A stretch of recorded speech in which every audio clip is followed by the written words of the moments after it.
嗨，大家好，今日講嘅係星岸資料嘅第46個視頻，介紹演員劉濤。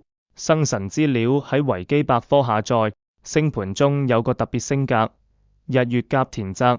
劉濤，1978年7月12日生於江西南昌，中國內地影視女演員、歌手、主持人。10歲入選南京軍區民工團，3年軍旅生涯磨礪出堅韌性格。2000年，佢憑情景劇《外來媳婦本地郎》入行，正開啟演藝路。2003年，劉濤憑借《還珠格格3》、《無沙》、《天龍八部》阿朱兩角走紅，獲金南方獎最富魅力女演員座獎。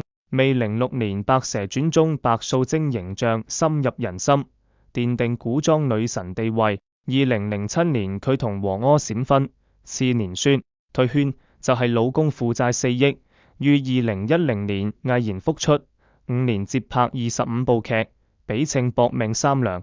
復出後，劉濤事業再攀高峰果，老有所依獲金鷹獎最佳女演員、琅琊榜霓凰郡主、咩月轉咩書、歡樂頌安迪等角色，口碑收視對豐收，提名白玉蘭作獎最佳女主。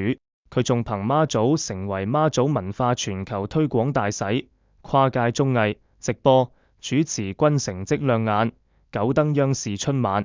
生活中，佢育有1仔1女，家和睦，熱衷公益，低調務實。